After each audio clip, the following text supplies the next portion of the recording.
Bonsoir, je suis Sandrine Rollo, secrétaire générale à l'Association française des polyarthritiques et des rhumatismes inflammatoires chroniques. Je suis ravie de vous retrouver pour une nouvelle webconférence. Vous a-t-on déjà dit que la polyarthrite rhumatoïde n'attaque pas que vos articulations et que les atteintes pulmonaires font partie des manifestations principales extra-articulaires de la polyarthrite? Dans une enquête que nous avons menée en 2024 à l'association auprès de 1664 malades, près d'un tiers d'entre eux ignoraient que la polyarthrite pouvait toucher les poumons. Et parmi tous ces répondants, 84% d'entre eux demandaient à être mieux informés sur ce sujet. Nous sommes aussi à votre écoute sur les réseaux sociaux et ce qu'on note dans vos commentaires, c'est que vous avez énormément de questions sur ce sujet. Et ces dernières années, nous avons mené déjà beaucoup d'actions pour vous informer sur les atteintes pulmonaires. Brochures, des vidéos avec rhumatologues, pneumologues, des témoignages patients, une page dédiée sur notre site internet et aussi un espace sur le salon de la polyarthrite à Paris. Et pour compléter ces informations, ce soir, on vous propose une webconférence pour faire un point sur ces atteintes pulmonaires dans la polyarthrite. Et nous avons invité le docteur Pierre-Antoine Juge, rhumatologue à l'hôpital Bichat. Bonjour, docteur Juge. Bonsoir, merci pour l'invitation. Et nous avons aussi avec nous Irène Picot-Philippe, qui est présidente de l'association et aussi patiente experte. Bonjour Irène. Bonsoir et ravie d'être présente pour ce webinaire. Alors, je souhaite ajouter que ce webinaire est réalisé avec le soutien institutionnel du laboratoire Boehringer Ingelheim. Après vos échanges, on aura un temps de questions-réponses et les internautes peuvent dès à présent poser leurs questions via le bouton Q et R, questions-réponses en bas de leur écran. Irène, je vous donne la parole. Oui, alors, docteur Juge, première question. Dans la polyarthrite, comme son nom l'indique, touche plusieurs articulations. Comment est-ce qu'on peut expliquer qu'elle touche également les poumons?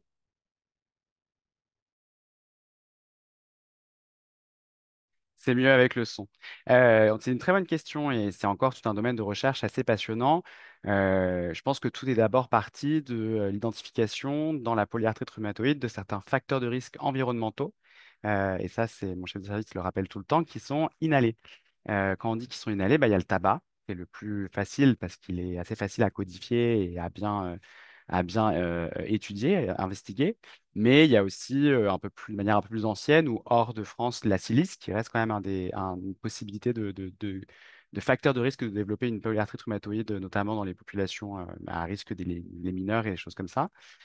Et des études un peu plus récentes, grâce aux outils statistiques et aux databases qui sont disponibles, qu'on pu identifier la pollution comme un facteur de risque de PR.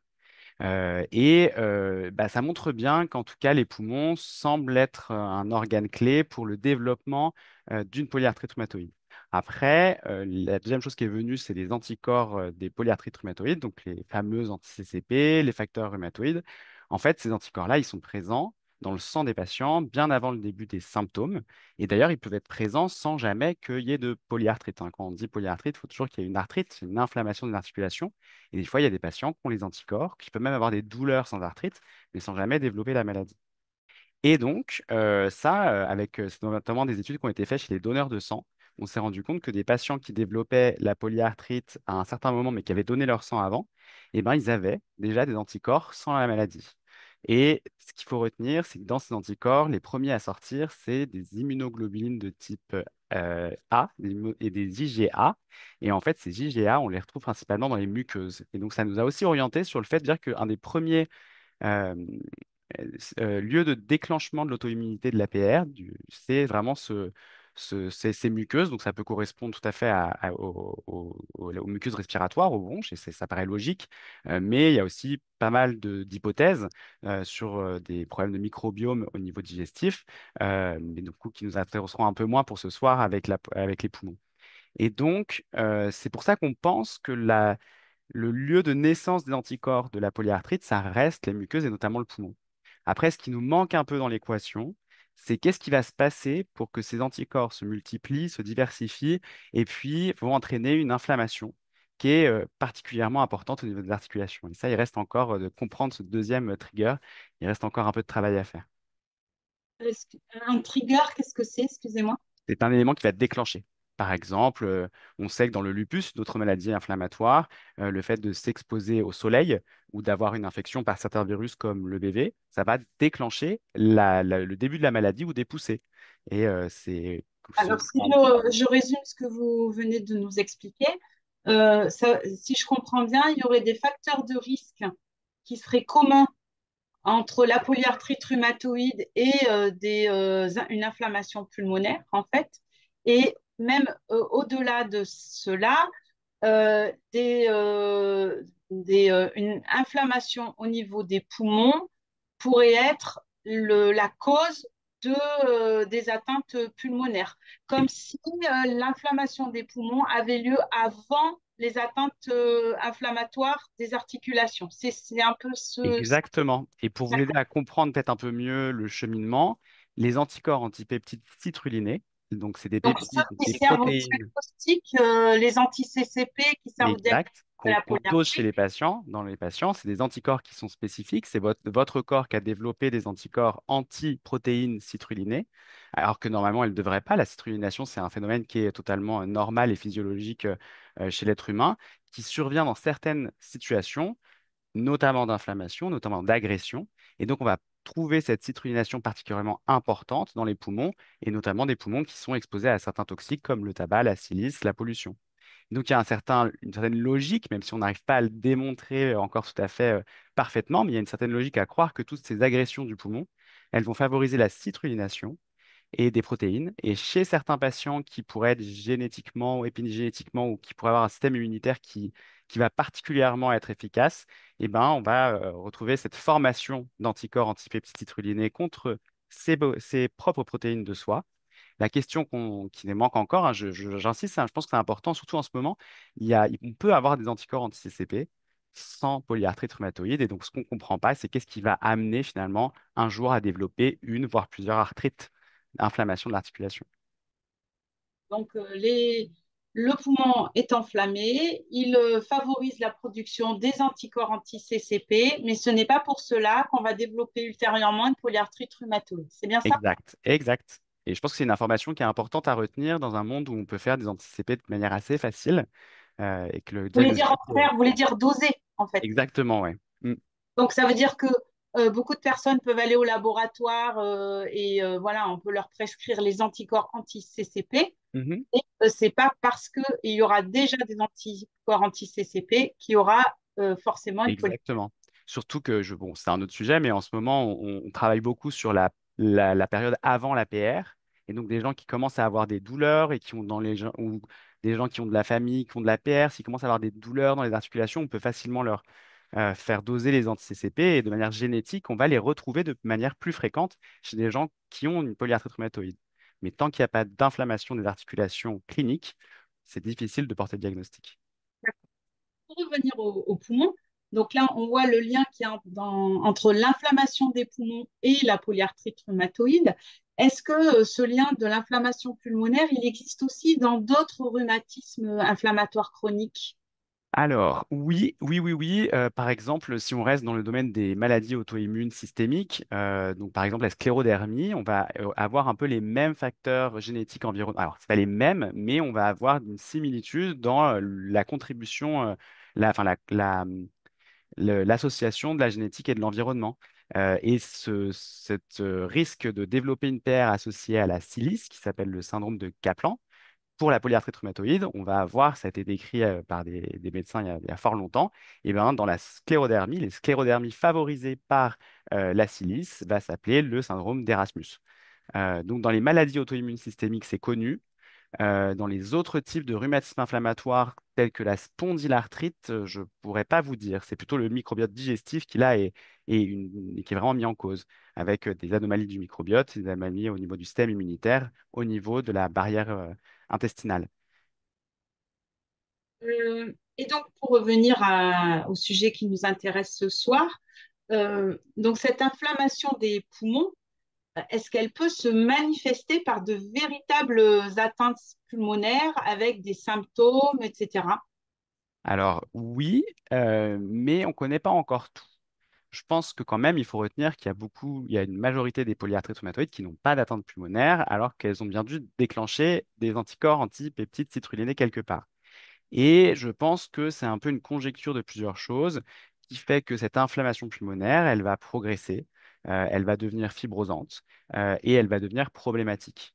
Euh, et donc, effectivement, ça peut donner des problèmes pulmonaires. Probablement que c'est en lien. Encore une fois, on est vraiment au balbutiement de comprendre. Et d'ailleurs, on ne comprend pas très bien comment les anticorps antipeptides citrullinés et l'inflammation de la polyarthrite vont favoriser l'émergence ou la progression de l'inflammation pulmonaire. C'est pas très bien compris.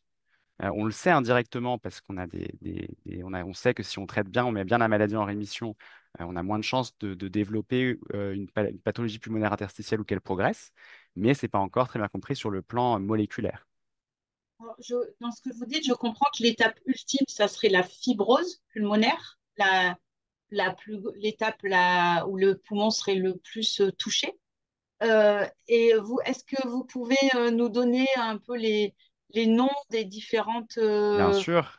des différentes étapes enfin, voilà, Alors, qui c'est un tout définir. petit peu plus compliqué que ça. Je pense qu'on peut essayer de définir les pathologies interstitielles diffuses, donc ce mot qu'on va dire PID, qu'on entendra souvent parce qu'on dit PRPID, toutes ces anomalies de l'interstitium.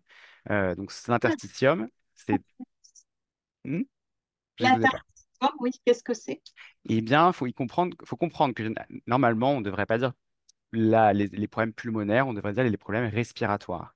Pour respirer, c'est les poumons et la trachée et même les voies respiratoires supérieures, mais tout comme le diaphragme, tous ces organes-là participent à ce processus physiologique qui est la respiration. Et donc, l'appareil respiratoire, il est constitué de plusieurs appareils, sous-appareils. Il va y avoir les voies respiratoires qui vont amener l'air au niveau des alvéoles. Les alvéoles, c'est un peu une zone frontière, mais c'est le début de l'interstitium. L'interstitium, c'est en fait cette zone, on va d'abord parler des vaisseaux qui vont aller jusqu'aux alvéoles pour récupérer l'air et les mettre sur enfin, l'oxygène et les mettre sur les globules rouges et redistribuer le dioxyde de carbone dans les alvéoles pour le chasser après via les voies aériennes. Mais après, il faut bien une structure.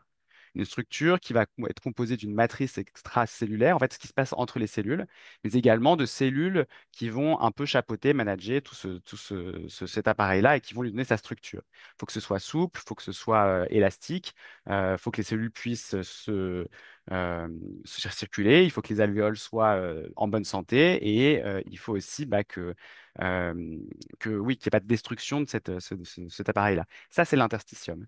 Après, il est enveloppé de la plèvre. La plèvre, c'est une espèce de tunique qui va coller tout au long des poumons, mais aussi coller la paroi extérieure, enfin, intérieure de la cavité pleurale. Et du coup, ça va permettre en fait de pouvoir faire que ça glisse sans frottement. La plèvre, c'est ce qu'on appelle les séreuses, un peu comme s'il y en a certains qui connaissent, il y a le péritoine au niveau du tube digestif, et puis il y a le péricarde au niveau du cœur. Bah, quand les organes y bougent, pour éviter, enfin, pour que ce soit plus fluide, il y a une espèce de séreuse qui s'est mise là et qui permet le glissement sans frottement. Et après la plèvre, il y a la cage thoracique, qui elle est aussi importante parce que dans un autre rhumatisme inflammatoire qui est la spondylarthrite ankylosante, on peut avoir une rigidification de cette cage thoracique et du coup, bah, on ne peut pas bouger les poumons. Et puis, en plus de la cage thoracique qui doit permettre une certaine articulation de tout ça, il y a les muscles qui sont commandés par les nerfs et sans un bon diaphragme, sans une bonne innervation du diaphragme, bah, vous avez plus de difficultés à respirer. Et donc, c'est pour ça que c'est assez intéressant d'avoir toutes ces choses en tête quand on a, par exemple, quand on a des difficultés pour respirer. Ce qui est un des signes, ça s'appelle la dyspnée en termes médicaux, mais cette difficulté pour respirer, elle peut être ressentie chez un patient qui a une polyarthrite rhumatoïde pour plein de raisons différentes. Et le but, ça va être de ne pas oublier des choses peut-être un peu plus rares ou en tout cas moins connues des rhumatologues. Euh, et donc, si on revient à votre question sur les pathologies interstitielles, en fait, c'est un grand mot qui va dénoncer en fait toutes ces anomalies, ces problèmes de l'interstitium, qui est donc ce tissu qui fait la structure. Donc, c'est pas enfin, c'est les alvéoles, mais c'est pas les bronches et c'est pas les vaisseaux. Et en fait, ces problèmes, ils peuvent avoir plein d'aspects différents. Ça peut être une inflammation. Quand on dit inflammation, il va y avoir l'infiltrat de cellules inflammatoires et des processus inflammatoires tels que des granulomes et des réactions inflammatoires différentes et variées et de types de cellules différentes. Et puis après, il peut y avoir une certaine transformation du parenchyme en fibrose. Et ça, le meilleur exemple pour voir ce qu'est une fibrose, c'est de comparer une éponge mouillée à une éponge sèche. Une éponge sèche, elle est plus petite, on ne peut pas très bien l'étirer. Et donc, elle, finalement, pour un poumon qui doit censé pouvoir s'étirer vraiment en fonction de la respiration, c'est pas très efficace. Puis en plus, il y a la destruction des structures qui va pas, qui va finalement les rendre moins efficaces. Et donc, eh bien, c'est vrai que le message simple, si on veut un message simple, il y a des pathologies qui vont être très fibrosantes et des pathologies qui vont être plutôt inflammatoires. Mais les pathologies inflammatoires peuvent aussi évoluer vers la fibrose.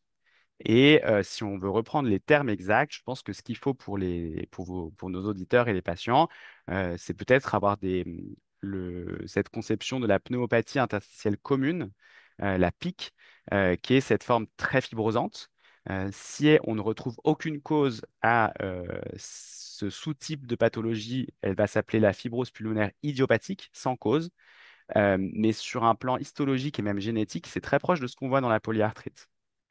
Après, c'est là que c'est hyper intéressant parce qu'on se rend bien compte que dans la polyarthrite, le fait de calmer l'inflammation va ralentir l'évolution de cette fibrose, alors qu'il n'y a pas d'inflammation dans la fibrose pulmonaire dite idiopathique et que les traitements immunomodulateurs ne marchent pas. Donc ça veut dire que même si ça ressemble pareil, il y a quand même des choses dans la polyarthrite qui vont favoriser même l'inflammation va pouvoir favoriser la progression de cette fibrose.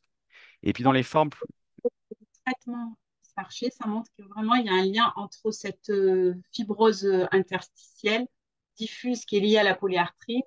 Même si elle ressemble à la fibrose commune, elle est différente et elle peut réagir au traitement de la... Exactement, exactement. Et ce qui est important aussi, si on est là-dessus, la fibrose pulmonaire idiopathique, elle peut se voir avec des anticorps anti-CCP, mais on ne l'appellera pas atteinte pulmonaire de la PR tant qu'il n'y a pas de PR, donc tant qu'il n'y a pas d'arthrite. Il y a des patients qui sont suivis en pneumologie. On va suivre les pneumologues nous appellent parce qu'il y a des anti-CCP qui font de manière systématique, qui sont positifs. Nous, on ne décèle pas d'arthrite. Donc au début, on ne met pas de traitement immunosuppresseur parce que finalement, c'est plutôt dans la fibrose pleurodiopathie, il y a des papiers, des études qui ont peut-être montré une augmentation des infections sans gain sur la survie. Alors que, bien sûr, ces patients-là, certains vont développer des arthrites et on va finir par les reclasser polyarthrite rhumatoïde. Là, bien sûr, il va falloir traiter l'inflammation des articulations, qui est vraiment un reflet de l'inflammation systémique. Et ça, on sait que ça va favoriser la progression de la pathologie pulmonaire en elle-même. Ça veut dire global de tout le corps, hein, c'est ça, hein. Pardon? J'ai pas. Systémique, ça veut dire l'inflammation globale, hein, C'est de tout. l'inflammation dans le corps entier. Ouais. Vous savez, c'est cette CRP qu'on dose sur la prise de sang. C'est un reflet de l'inflammation dans le corps entier. Et donc, c'est une inflammation qui se balade entre les articulations et les différents endroits du corps et qui peut du coup, probablement, enfin, qui va favoriser les éléments cardiovasculaires, favoriser une insuffisance rénale. Et on sait maintenant que si on diminue cette inflammation, cette activité inflammatoire de la PR, on n'a pas que des effets bénéfiques que sur les articulations. Et juste pour finir sur votre question sur les différentes catégories, parce que j'ai dit qu'il y en avait deux, donc ce serait dommage de ne pas définir la deuxième. Il y a la pneumopathie interstitielle non spécifique, la PINS. Et cette forme-là, elle est dite plus inflammatoire, en tout cas au début. Il y a vraiment une infiltration des cellules de l'immunité dans les poumons au niveau de l'interstitium. Et ce qui est étonnant dans la polyarthrite rhumatoïde comparé à d'autres maladies auto-immunes, c'est que finalement, elle progresse très lentement et elle progresse si lentement que on n'est pas du tout dans la même dynamique que la sclérodermie ou les myosites, où là, on a vraiment envie de casser l'inflammation pour ralentir la progression. Dans ce cas-là, généralement, le traitement de la polyarthrite suffit enfin, dans la plupart des cas, va probablement suffire à ralentir un maximum la pneumopathie interstitielle. Et donc, généralement, c'est dans ce cas-là, les pneumologues nous posent la question, qu'est-ce que vous voulez mettre pour mettre en rémission la PR? Après, des fois, l'évolution, elle n'est pas tout à fait parallèle. Et il y a des discussions un peu plus compliquées, mais c'est en gros le message que je voudrais que vous redonniez. Trois dernières petites subtilités, si je peux me permettre. On a longtemps décrit cette pathologie comme moins grave. Or, moi, je pense que maintenant, les rhumatologues et les patients peuvent comprendre la différence entre comprendre qu'il y a une différence entre la fibrose, l'inflammation, c'est pas que de la pine, c'est de la pique. En fait, dans cette forme inflammatoire, une façon qu'a le poumon de cicatriser, ça peut être de la fibrose. Et il y a des formes de pins qui sont rares, qui sont plus rares dans la polyarthrite rhumatoïde, mais où la fibrose peut s'installer et donc qui peuvent devenir particulièrement sévères. Parce que c'est vrai que la fibrose, pour l'instant, on ne peut pas elle n'est pas réversible. Et ça, une fois qu'elle s'est installée, on a du mal à récupérer le poumon. On peut faire que éviter à ce qu'elle progresse trop vite. De freiner le plus possible. Ouais. Euh, euh, Quelle est la place des nodules pulmonaires dans les atteintes pulmonaires de la polyarthrite rhumatoïde?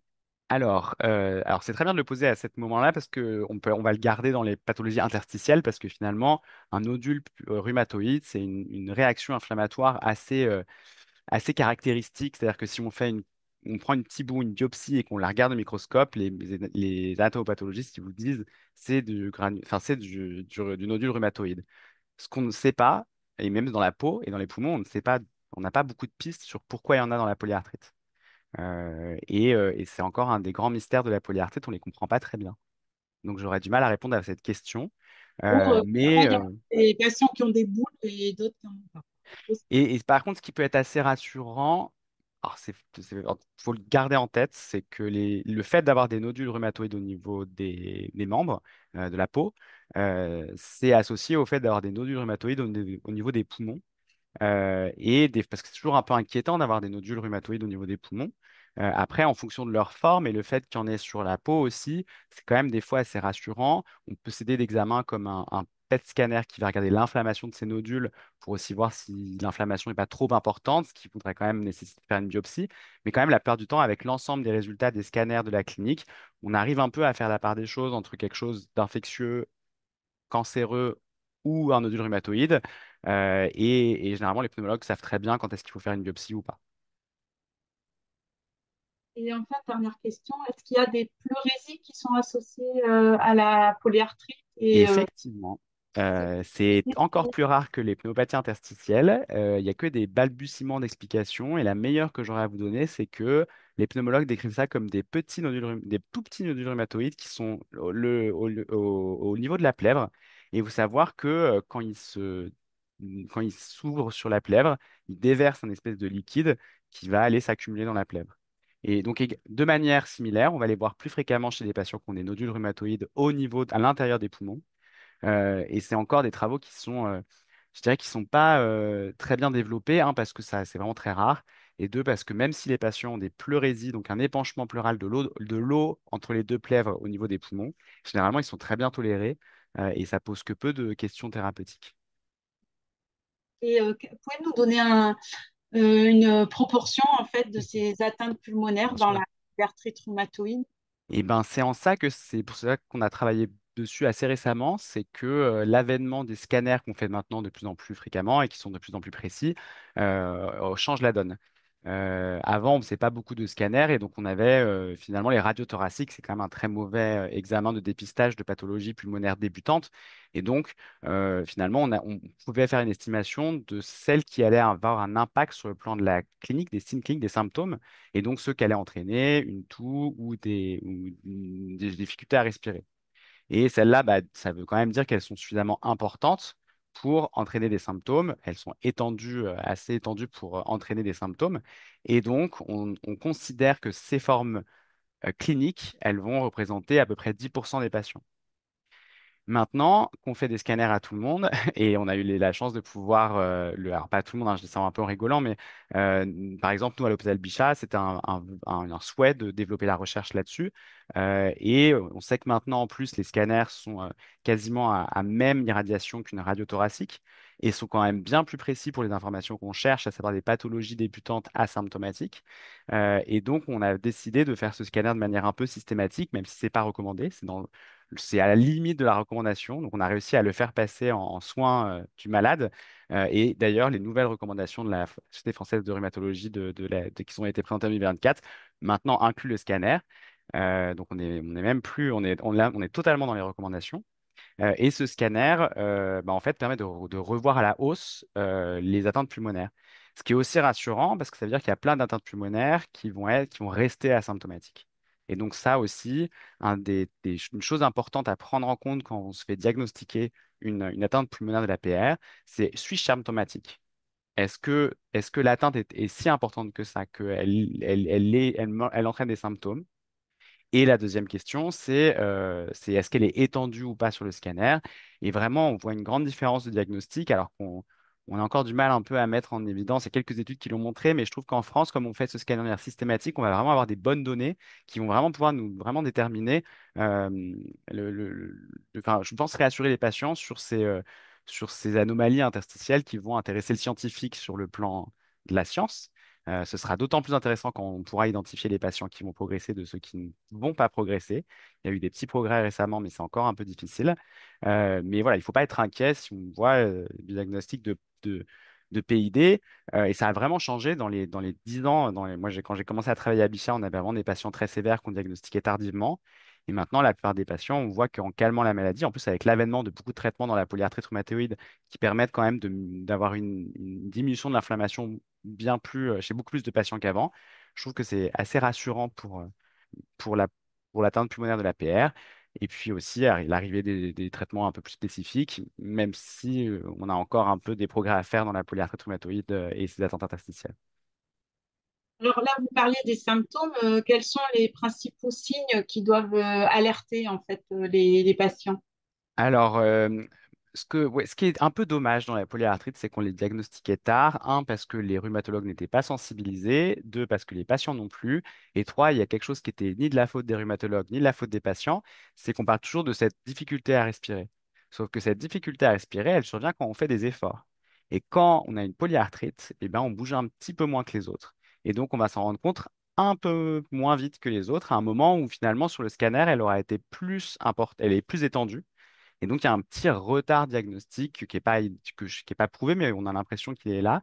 J'espère qu'il a changé avec le travail qu'on a réussi à faire avec les pneumologues et les rhumatologues de Bichat, et avec vous aussi, avec la sensibilisation au niveau des patients, c'est particulièrement important.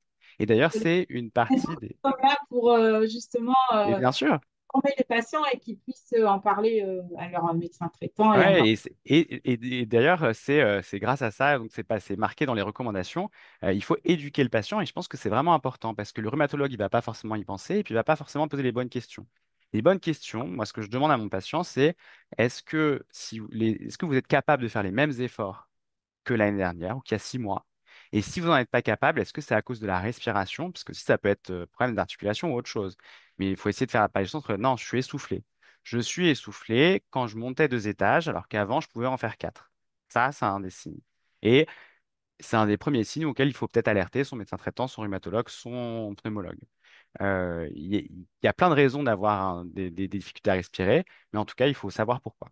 Voilà ce que Euh, j'allais vous dire. Dans notre enquête réalisée en 2024, 38% des répondants déclaraient être concernés par des difficultés respiratoires et ou une toux sèche. Et parmi eux, seulement 70% en avaient parlé à leur généraliste et 55% à leur rhumato. Euh, et en même temps, on se dit, ces difficultés, elles ne sont pas forcément synonymes d'atteinte pulmonaire. Il y a plein c'est de, je sais sûr. pas, d'atteintes cardiaques qui peuvent donner ce genre de symptômes. Et ce qui fait que ça veut dire qu'il faut en même temps être conscient de cette éventualité. Mhm. Donc, en tant que patient, agir auprès de son médecin pour l'inciter à aller à la prescription du scanner. Et en même temps, voilà, c'est pouvoir se dire, finalement, est-ce que c'était ça ou pas, quoi. C'est ça la question importante, quoi. Oui, Et, c'est très bien dit, vraiment bravo, parce que c'est vraiment un point sur lequel il faut insister auprès des médecins. C'est-à-dire que c'est pas forcément, même les rhumatologues, des fois, ils vont être contents que vous leur en parliez.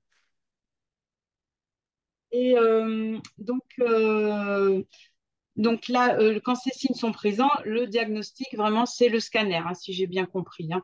Alors, si vous parlez des pathologies interstitielles, les PID, qui est un peu différent des atteintes pulmonaires, parce que si on reprend, il y a les atteintes respiratoires de la polyarthrite rhumatoïde qui vont comprendre les atteintes de la cage thoracique, des muscles, des nerfs, de la plèvre. les atteintes pulmonaires, qui vont comprendre les atteintes interstitielles vasculaires et des bronches.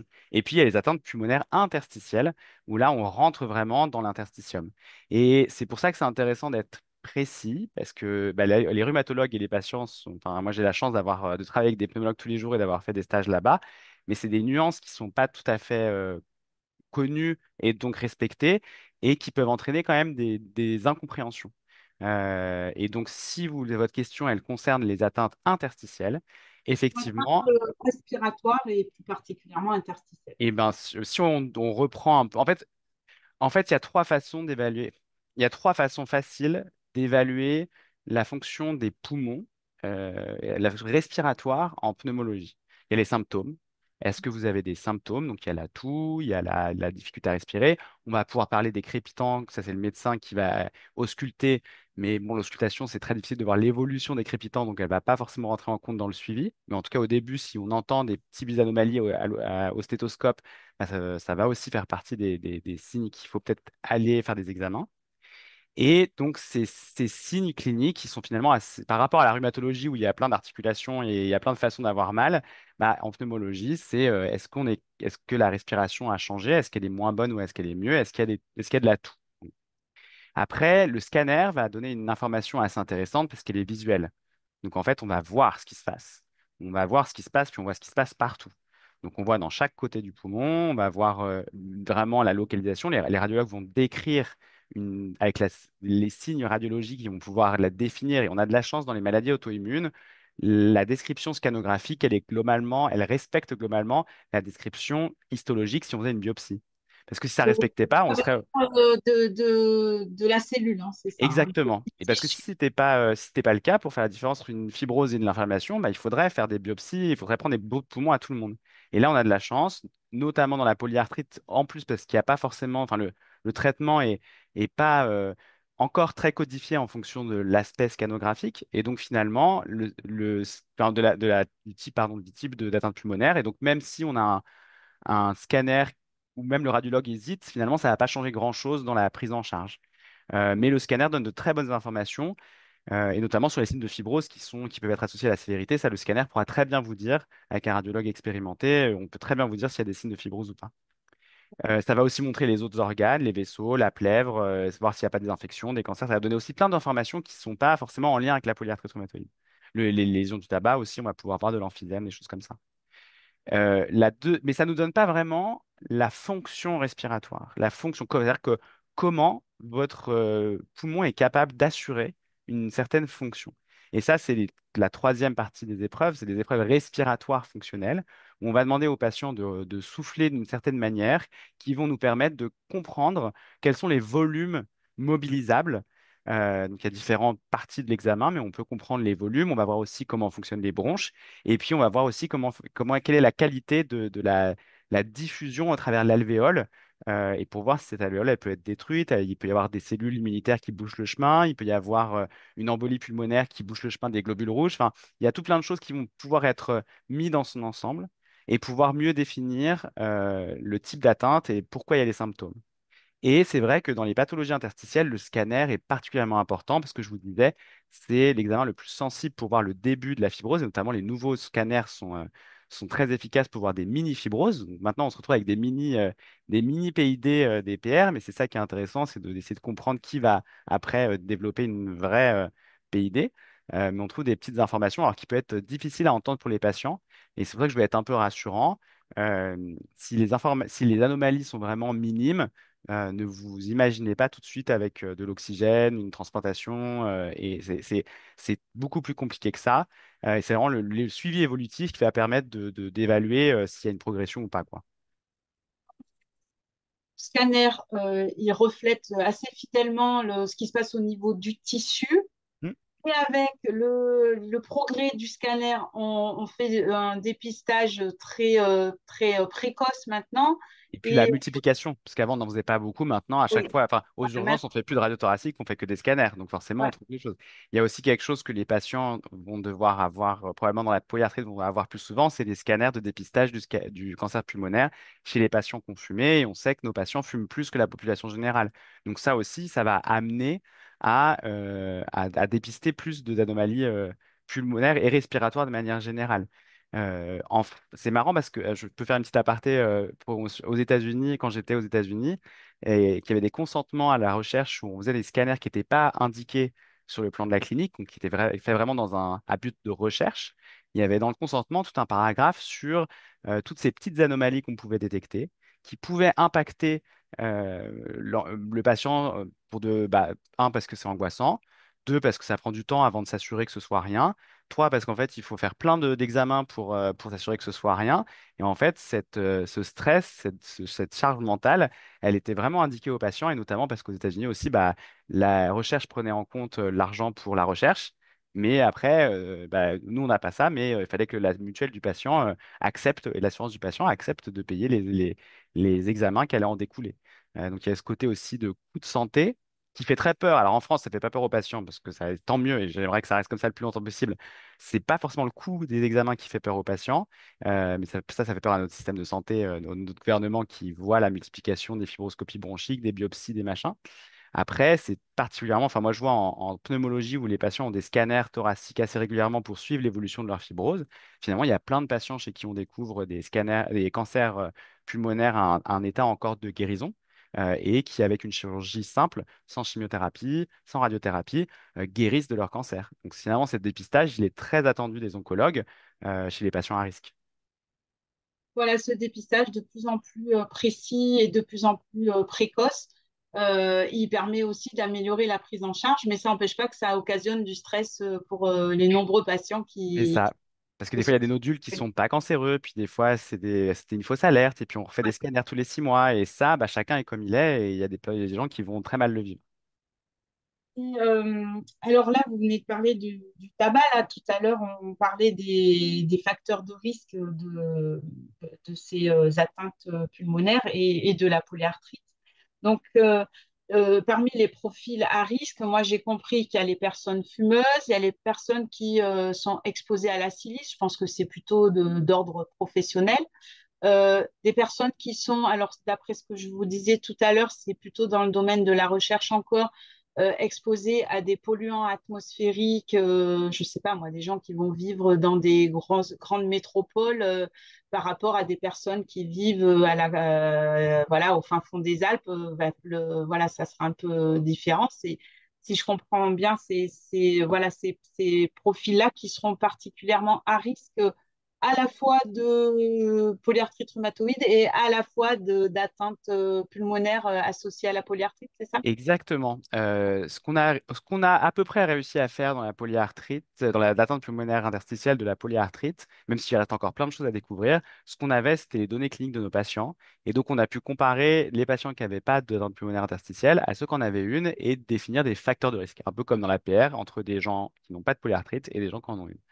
Et ça, on a trouvé. Alors, le tabac, c'est un peu difficile, mais dans les études sont suffisamment puissantes, on le retrouve, parce que les patients PR fument plus, donc c'est plus difficile de voir une différence de proportion. Mais effectivement, on a quand même l'impression qu'il y a quelque chose sur le tabac, et notamment sur la quantité de tabac ingéré, enfin le niveau. Ce que les médecins, bon, je ne sais pas si les patients connaissent, mais on va calculer un nombre de paquets années qui correspond au nombre de paquets par jour multiplié par le nombre d'années dans lequel on a fumé. Par exemple, si j'ai fumé un paquet par jour pendant 5 ans, c'est 5 paquets année. Ce calcul, il est très corrélé au risque de faire un cancer pulmonaire. Et on se voit aussi qu'il est corrélé au fait de faire des pathologies pulmonaires en dehors des cancers, que ce soit des fibroses idiopathiques ou en rapport avec des maladies auto-immunes, dont la polyarthrite rhumatoïde. Les autres, comme vous avez dit, après, tout ce qui va agresser le poumon de manière un peu générale va favoriser l'émergence d'inflammation pulmonaire qui va pouvoir devenir symptomatique et progresser. Et donc, on va pouvoir retenir les maladies professionnelles. Alors ça, c'est un travail que j'aimerais beaucoup faire. Les pneumologues, ils ont des questionnaires très, très bien complets, enfin très, très complets sur quelles maladies sont à risque de développer des fibroses. Et nous, c'est dommage, on ne l'a pas très bien utilisé dans notre cohorte, mais je pense que ce serait intéressant de retourner aux patients et de bien voir, de bien étudier. Et je pense qu'on trouverait la même chose que dans les fibroses non rhumatoïdes. Et pour, comme vous l'avez dit, pour la pollution, c'est quelque chose qui était connu dans la fibrose pulmonaire dite idiopathique et qu'on a retrouvé avec l'équipe d'Avicenne et de Johanna Sigo, effectivement, et de Lucille CC. C'était Johanna Sigo en rhumatologie et Lucille CC en pneumologie, mais l'équipe d'Avicenne qui travaille beaucoup sur la pollution et l'impact sur la santé. Leur étude a mis en évidence des résultats qui n'est pas encore publiés, mais qui montrent bien une différence, une augmentation des facteurs de risque enfin, des augmentations de l'influence des polluants sur le risque de développer une polyarthrite rhumatoïde. Ce que j'aimerais rajouter par rapport à votre phrase sur la ville et la campagne, c'est qu'au sein d'une ville, en fait, c'est hyper compliqué. Les gens qui vivent dans les grands boulevards très pollués, et finalement, ils vont avoir effectivement une pollution augmentée, mais il suffit juste de sortir du boulevard pour que l'air, déjà, il y ait une nette diminution de ces polluants, pas comme aux Alpes, mais déjà, je voudrais rassurer les gens qui vivent dans des grandes villes, mais dans des petites rues, et même dans des étages. C'est-à-dire que l'impact, il n'est pas le même si on est au rez-de-chaussée qu'au premier, qu'au deuxième, qu'au troisième. Et il y a des nuances qui sont un peu difficiles et même difficiles à obtenir donc, pour les études statistiques, mais qui ont l'air d'exister. Euh, Après, dans les autres facteurs de risque, ce qui, moi, me paraît essentiel et qui a vraiment, on était content de le trouver, c'est l'inflammation, l'activité de la maladie. Et ça, les Américains, donc, chez qui j'ai fait mon postdoc, ont été les premiers à réussir à le démontrer statistiquement. Et on a suivi dans la cohorte Espoir, donc cette cohorte française de patients polyarthrite rhumatoïde, où on voit bien que ceux qui ont une inflammation qu'on n'arrive pas à maîtriser, pour quelle que soit la raison, eh ben, ils auront plus de maladies pulmonaires. Ce qui est rassurant dans le sens que bah, on arrive quand même de mieux en mieux à avoir de plus en plus de médicaments et à de mieux en mieux les utiliser et de mieux en mieux éduquer les patients pour qu'ils comprennent comment ça marche et que du coup, il y ait de moins en moins d'inflammation possible. Mais ça, c'est vraiment un signal qui est vrai pour la plupart des comorbidités de la polyarthrite rhumatoïde. Donc ça, c'est quand même un grand espoir, c'est qu'on s'intéresse beaucoup aux comorbidités, mais on n'arrête pas de discuter avec nos internes de bah, finalement, est-ce qu'un jour, finalement, ces comorbidités, elles ne reviendront pas au seuil qu'on a dans la population générale. Et d'ailleurs, quand vous pensez aux complications extra-articulaires comme la vascularite, l'inflammation des vaisseaux ou les problèmes des yeux que nos chefs de service ont vus, j'en ai vu peut-être un ou deux chez des patients qui venaient de pays étrangers, qui avaient pas été dont l'inflammation n'avait pas été très bien prise en charge.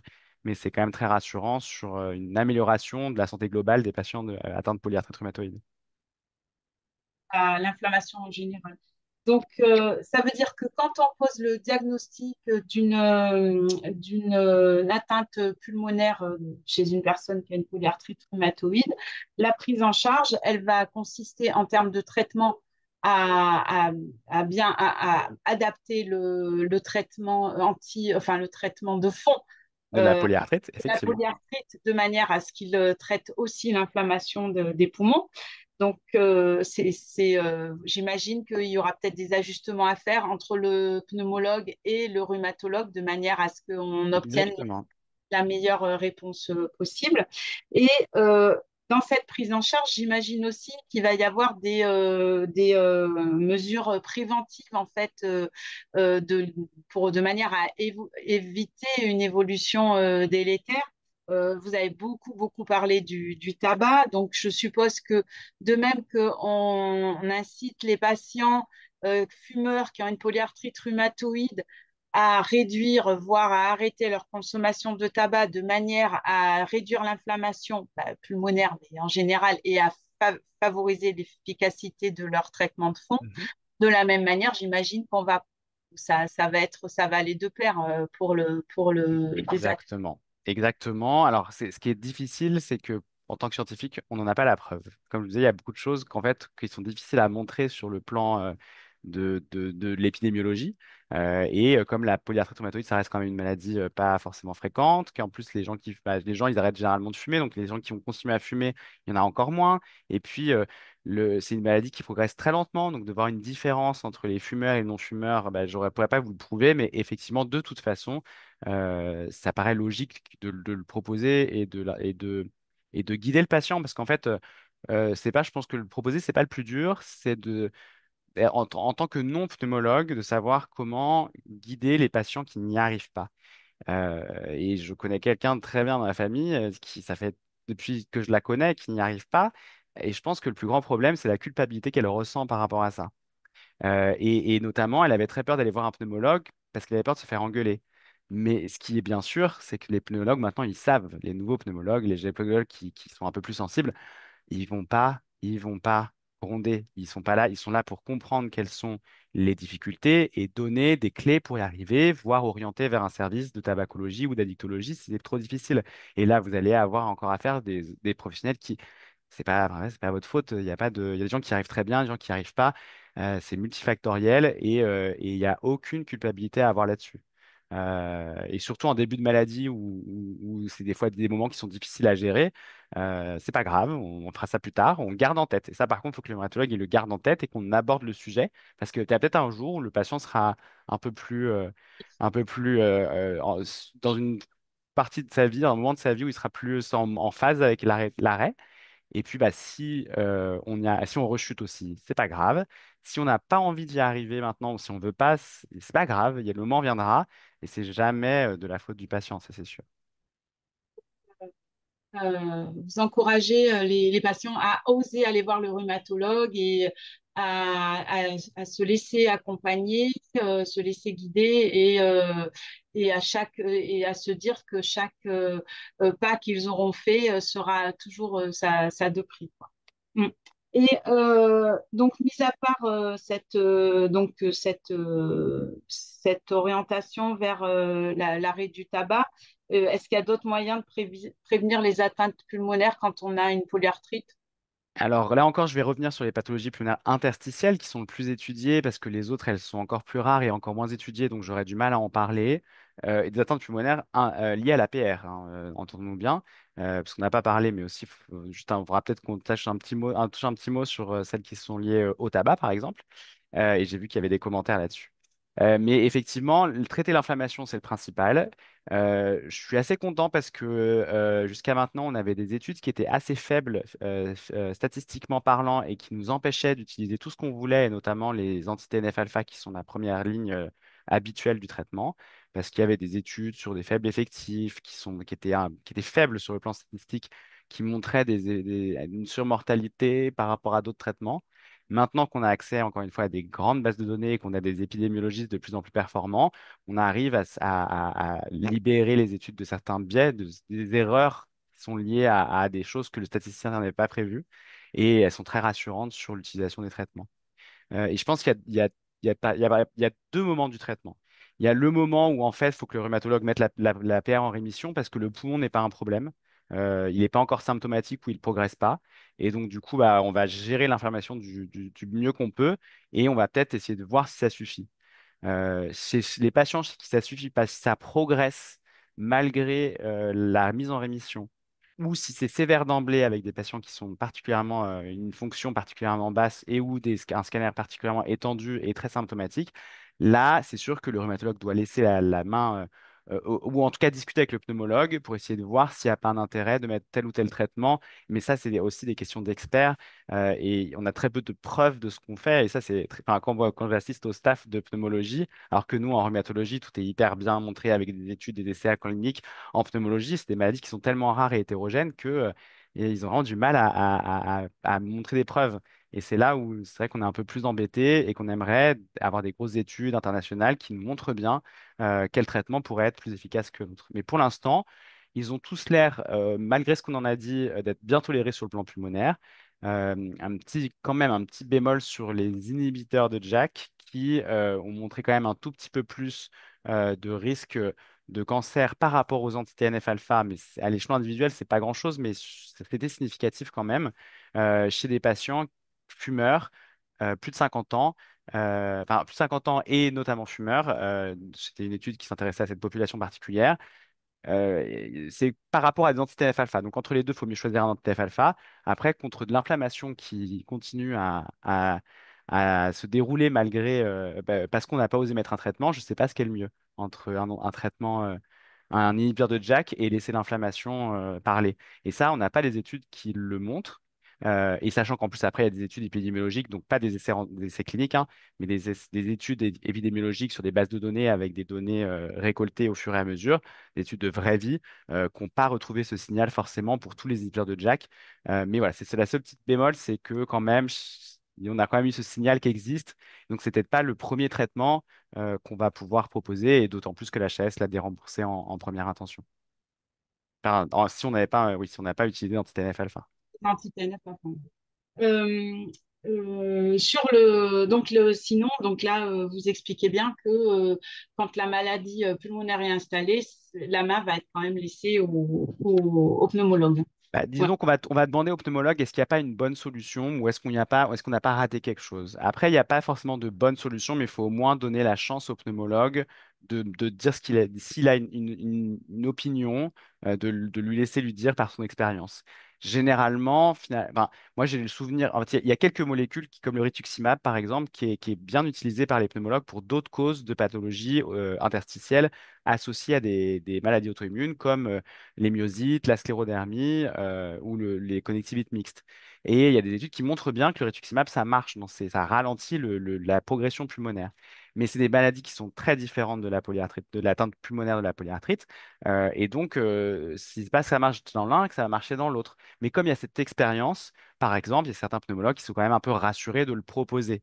Mais par exemple, s'il ne marche pas ou si le rhumatologue veut mettre autre chose, ça peut quand même se discuter de mettre autre chose. Je pense que vraiment le plus important, c'est la rémission.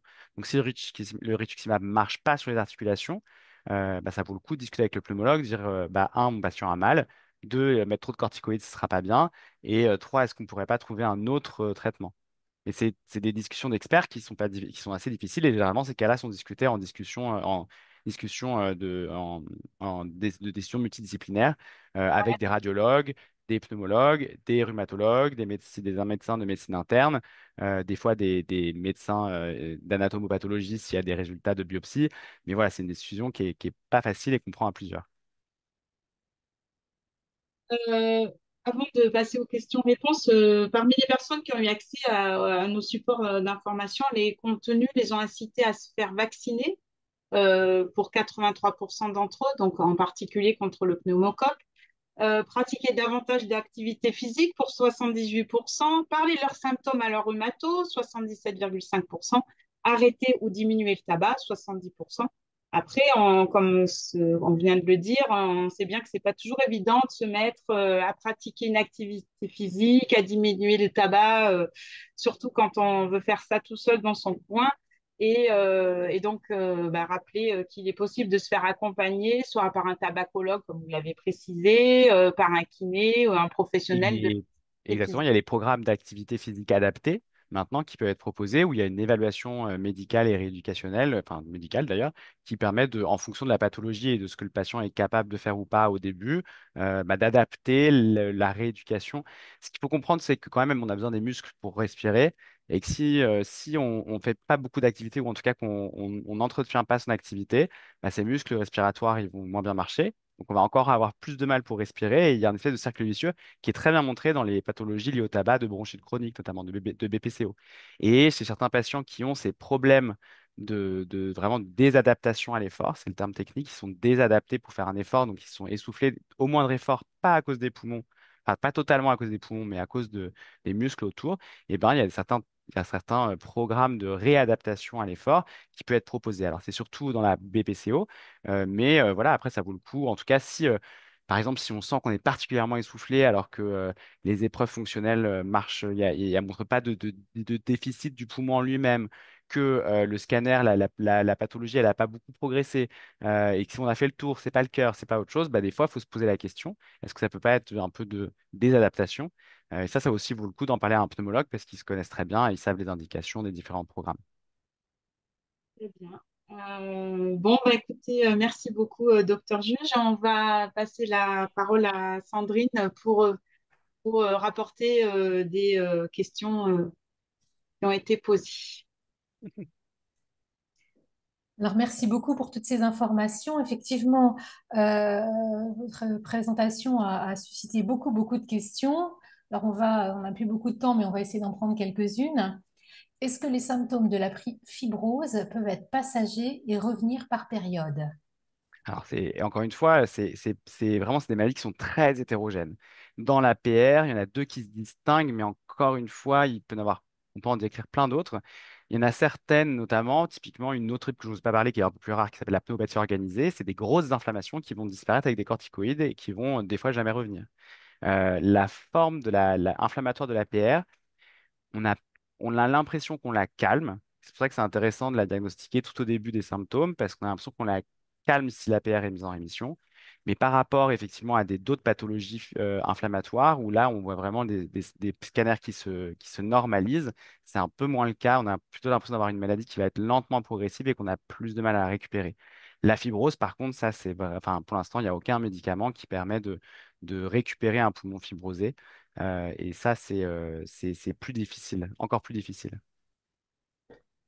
Le méthotrexate et les biothérapies augmentent-ils le risque de fibrose et d'atteinte pulmonaire? Alors ça, c'est une question qui est passionnante et qui m'a occupé une grande partie de mon travail de thèse. En fait, le méthotrexate, pourquoi tous ces médicaments-là, on a cru qu'ils influençaient le risque de faire une fibrose, c'est qu'ils étaient beaucoup donnés dans la polyarthrite. Et dans la polyarthrite, on fait des fibroses. Et bah, je vous ai dit avant, on était moins bon en statistiques, moins bon en épidémiologie. Et donc tout ce biais-là, on ne l'avait pas perçu. Et puis notamment, on n'avait pas aussi tous les scanners thoraciques qui permettaient de voir l'évolution lente et progressive. Donc on voyait des patients qui avaient des fibroses sous méthotrexate parce qu'ils avaient des PR, mais en fait, ils faisaient des fibroses à cause de la PR. Ce qui a permis de développer, bah, c'est la compréhension de la fibrose pulmonaire qui pouvait être là avant le traitement, d'imaginer ça, et puis d'études rétrospectives qu'on a pu faire de manière internationale, où on a regardé, et finalement, nous, notre étude était internationale, mais il y a d'autres équipes qui ont fait d'autres façons enfin, qui ont essayé de répondre à la question d'une autre façon, et on trouve tous à peu près le même résultat, c'est que le méthotrexate n'est pas associé au risque de développer une PRPID, une atteinte pulmonaire interstitielle associée à la PR, parce que c'est dans ses formes très progressives. Elle est par contre, et elle pourrait même être par contre associée à une diminution du risque, probablement par diminution de l'inflammation. Maintenant, le méthotrexate est associé à une pathologie pulmonaire rarissime, tellement rarissime que je ne pense pas en avoir eu une certaine définie c'est sûr, c'était le méthotrexate. Et en fait, cette pathologie pulmonaire, elle est assez aiguë. Les difficultés respiratoires vont se développer très rapidement et progresser très rapidement sur quelques semaines. Et donc, on n'est pas dans les années de symptômes qui vont lentement progresser comme dans les atteintes de l'APR. Il peut s'associer de la fièvre, une toux qui ne va pas être sèche mais plutôt productive, de l'inflammation dans le sang un peu plus alors que la polyarthrite va bien. Ce qu'il faut éliminer dans ce cas-là, c'est surtout une infection parce que c'est surtout le plus grave et parce que ça peut se traiter et qu'il ne faut pas passer à côté. Donc, il y a généralement des prélèvements qui sont faits, si possible, au niveau du poumon, au niveau du sang, pour définir s'il n'y a pas une infection. Et l'actualité récente, c'est que maintenant, on a des techniques pour détecter les virus qu'on ne voyait pas avant et que probablement, il y a beaucoup d'atteintes qu'on a pensé que c'était le méthotrexate. Maintenant, comme on a un examen qui permet de voir qu'il y avait en fait un virus de la grippe ou un autre virus respiratoire du rhume qui peut donner des formes plus sévères chez des patients immunosupprimés, eh ben, on va plus parler de pneumopathie au méthotrexate, mais de pneumopathie virale. Et ça, bah, l'évolution était un peu la même, hein. Ça finit par s'améliorer, plus ou moins avec corticoïdes, mais entre-temps, bah, les pneumologues avaient arrêté le méthotrexate parce qu'ils avaient peur que ce soit ça. Et donc, ils n'arrivaient pas à faire la part des choses. Et même maintenant, je trouve ça très difficile de faire la part des choses entre une vraie pneumopathie au méthotrexate et une pneumopathie d'un pathogène qu'on n'aurait pas remarqué. Et c'est pour ça que je pense que plutôt de parler que...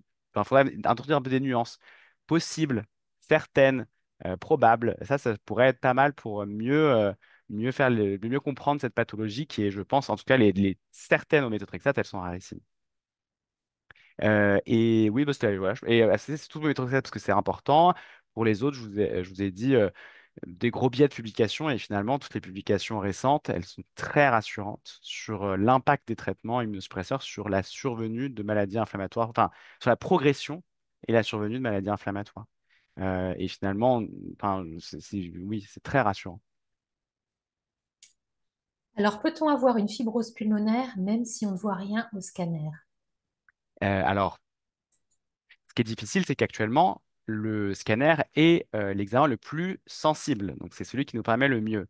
Ce à quoi je pourrais vous répondre qu'une étude australienne de mémoire, en fait, on utilise beaucoup celle-là avec Philippe parce que c'est celle qui a trouvé la plus grande fréquence de pathologies interstitielles dans la PR. En fait, c'est une étude qui a regardé des autopsies de patients décédés de polyarthrite rhumatoïde et qui a vu des signes d'inflammation de l'interstitium pulmonaire chez 60% des malades. Alors après, c'est une vieille étude, c'est une très vieille étude, donc je pense qu'il y aurait des progrès à faire sur le plan de la description de cette inflammation. Mais oui, il y a de l'inflammation interstitielle sans fibrose, il y a de l'inflammation interstitielle avec scanner normal. Et donc, en fait, ce qu'il faut prendre en compte, c'est vraiment l'impact que ça a sur votre vie en ce moment. Est-ce que j'ai un impact, est-ce que j'ai des symptômes en lien avec cette fibrose ou cette inflammation pulmonaire? Et la deuxième, c'est est-ce que ça progresse? Parce que si, par exemple, si bah, je peux pas monter 5, avant je pouvais monter 6 étages, mais je peux en monter que 5. Bon, généralement, on peut encore avoir une activité, enfin que moi je considère comme normale. Peut-être que les gens ils voudraient plus faire un peu plus, mais moi je trouve ça assez normal pour mon standing. Par contre, si ça progresse et que vous êtes capable de moins en moins de faire des choses, c'est là où il faut faire attention. Ça peut être un peu dangereux. Alors, on nous demande, ma fille de 9 ans a une polyarthrite juvénile depuis 3 ans. Nous surveillons ses yeux, mais nous n'avons eu aucune information sur les poumons. Les enfants peuvent-ils aussi être concernés par des atteintes pulmonaires? Alors oui, mais c'est assez rare finalement. Le problème de l'arthrite juvénile idiopathique, c'est que c'est un grand fourre-tout avec notamment des pathologies qui sont distinctes à l'enfant et des pathologies qui vont un peu mimer certaines pathologies de l'adulte, mais encore elles vont le mimer et ça va pas toujours être pareil. Et donc oui, mais c'est quand même rare que ça devienne problématique. Et généralement, on le sait assez vite. Et encore une fois, hein, ce qui est important, je trouve que le travail qu'on a réussi à faire avec Philippe et l'équipe de Bichat, c'est finalement, tant qu'il n'y a pas de symptômes et qu'ils ne progressent pas, je n'ai pas de traitement de plus à mettre qu'une polyarthrite rhumatoïde dite normale. Il va falloir calmer l'activité de la maladie, éviter d'arrêter de tabac. Les vaccinations, vous en avez parlé, c'est super, mais en fait, elles sont indiquées dans la polyarthrite comme dans les pathologies pulmonaires. Mais du coup, finalement, par rapport au standard de la polyarthrite normale, il n'y a pas de différence, de particularité qui pourrait améliorer le pronostic, en tout cas à un moment asymptomatique et qui ne progresse pas. Et donc aujourd'hui, et c'est pour ça qu'on ne recommande pas de faire un scanner systématique avec la SFR, ou en tout cas de manière systématique. Si vous avez beaucoup de facteurs de risque et que vous êtes très inquiet, vous pouvez peut-être le faire, mais à part s'assurer que vous êtes en rémission, faire les vaccins et que vous arrêtez de fumer, ce qui est le cas pour toute polyarthrite rhumatoïde, on ne fera pas plus. Après, l'éducation des patients est hyper importante pour qu'il n'y ait pas de retard sur ils sentent que ça se progresse ou ils sentent que les symptômes arrivent. Et ben, dès qu'ils ont les symptômes, dès qu'ils sentent que ça progresse, ils peuvent en parler. Et ça, je trouve que l'éducation des patients est vraiment clé. Surtout qu'ils n'ont pas affaire à des pneumologues toujours et que les rhumatologues sont moins informés. Alors, vous parliez de vaccination, voilà une question qui tombe à pic. Il y a deux questions d'ailleurs en une. Le Covid peut-il être à l'origine d'une fibrose et combien de fois par an faut-il se faire vacciner contre le Covid? Alors ça, j'avoue que j'ai arrêté de suivre les vaccinations. Je suis désolé, je ne veux même pas dire de bêtises. En fait, le Covid a beaucoup évolué. Et donc le Covid qu'on a eu au début est totalement différent de celui de maintenant. On en a eu très peur au début parce que le fait d'avoir une atteinte pulmonaire initiale, bah forcément, on a moins de capacité pulmonaire pour faire face au Covid. Probablement qu'il y avait aussi plus d'inflammation locale liée à une inflammation déjà très importante. Et donc, nos patients polyarthrite rhumatoïde avaient plus de risques de décès avec atteinte pulmonaire. Nos patients polyarthrite avec atteinte pulmonaire interstitielle avaient plus de risques de décès que s'il n'y avait pas de pathologie interstitielle. Ce d'autant plus que des traitements comme le rituximab, qui étaient donnés plus facilement à des gens qui avaient des polyarthrites rhumatoïdes avec atteinte pulmonaire interstitielle, le rituximab en lui-même, il diminuait la sécrétion d'anticorps et finalement, c'était aussi associé à une surmortalité. Donc, on a eu très peur. Là où on a de la chance, c'est que le Covid s'est calmé. Et maintenant, je n'ai plus peur de mettre du rituximab Il y a tout un moment, dans le service, ne prescrivait plus de rituximab aux patients qui avaient une PID un peu étendue parce qu'on avait trop peur du Covid. Et maintenant, ça a totalement diminué. Et je pense que le Covid peut être, actuellement, je n'ai pas fait la recherche récente, mais pour moi, c'est comme un virus comme les autres. Et ben, en pneumologie, les patients qui ont des pneumopathologies interstitielles diffuses, bah, chaque virus, et de la grippe, on ne vous avait pas parlé de la grippe, mais la grippe peut donner des formes bien plus sévères chez les patients qui ont des pathologies cardiopulmonaires que chez des gens qui n'en ont pas. Et c'est pour ça que les vaccinations sont importantes contre le Covid et la grippe, pour moi, se donner toutes les chances de pouvoir lutter contre cette infection. Et n'importe quel virus du rhume, peut donner des formes un peu plus sévères chez les patients qui ont ce qu'on va appeler des exacerbations. C'est-à-dire que l'inflammation va augmenter d'un coup. Et donc ça, c'est sûr que les patients peuvent se trouver aux urgences, devoir avoir besoin d'oxygène pendant un certain moment. Après, bon, il y a des traitements, on peut mettre des corticoïdes s'il y a besoin. C'est pas, enfin, faut pas que les patients ils aient peur d'attraper un rhume. Ça reste quand même rare. Mais ce que je veux dire, c'est que maintenant, on peut passer le Covid comme les autres virus. Pour moi, mais je ne suis pas le meilleur spécialiste du Covid. Merci. Est-ce qu'on peut prendre encore une dernière Oui, question? Vous oui, répondez oui, très bien sûr. rapidement, peut-être? C'est dur, c'est dur. Si vous me posez une question sur le poumon, c'est dur. J'ai une polyarthrite depuis 6 ans, mais je n'ai jamais fait de scanner des poumons, ni vu de pneumologue. Faut-il que j'insiste auprès de mon médecin pour qu'il me prescrive un check-up? Alors ça, j'ai un peu répondu, donc je vais en profiter pour parler du tabac. Non, non, parce qu'il n'y a aucune thérapeutique. Si vous êtes bien au courant des signes pulmonaires que vous pourriez développer et que vous avez suffisamment compris quand vous devez en parler, si vous toussez de manière chronique, si vous ne pouvez plus faire des efforts que vous pouvez faire à cause de la respiration, là, c'est le moment d'aller savoir ce qui se passe. Mais encore une fois, il n'y a aucune thérapeutique qui va modifier la trajectoire tant que vous êtes asymptomatique. Donc, il n'y a pas besoin de dépistage systématique. En tout cas, pour rechercher une atteinte pulmonaire. Après, en pré-traitement, on peut pouvoir le faire pour voir des tuberculoses, des signes de tuberculose, tout ça, mais pour dépister des atteintes interstitielles, ça ne modifiera pas votre prise en charge. Par contre, aller voir un pneumologue peut être intéressant si vous avez, par exemple, un tabagisme actif et ou passif assez important. Et ça, je pense un de mes objectifs, mais qui est déjà assez bien rempli, c'est que de sensibiliser les rhumatologues aux problèmes du tabac et aux problèmes non interstitiels. Parce qu'on n'en a pas parlé, mais il y a plein d'autres pathologies spécifiques de la polyarthrite qui ne sont pas interstitielles. On n'a pas parlé des pathologies bronchiques, mais ça, c'est un grand combat. C'est-à-dire que l'asthme, c'est tellement fréquent que dès que quelqu'un va avoir des symptômes de l'asthme, on va dire qu'il a de l'asthme. Sauf qu'un asthme qui arrive tard, qui ressemble pas tout à fait à un asthme classique de l'enfant chez un patient qui a une polyarthrite rhumatoïde, il devrait avoir un scanner. C'est des signes respiratoires chez quelqu'un qui a une polyarthrite rhumatoïde et donc il peut y avoir des atteintes des bronches spécifiques de la polyarthrite, alors qui sont rares et qui finalement sont pas trop compliquées, donc ça change pas grand-chose de faire la différence entre un asthme et une vraie pathologie bronchique, mais chez certains patients, ces pathologies peuvent progresser, devenir résistantes au traitement et donc une évaluation pneumologique initiale, ce serait intéressant.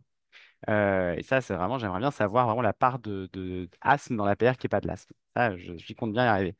La dernière chose, c'est tout ce qui est lié au tabac, et j'ai vu des questions sur l'emphysème. Euh, Quand je vous disais que l'appareil respiratoire, c'est un tout, eh ben, pour respirer, il faut tout.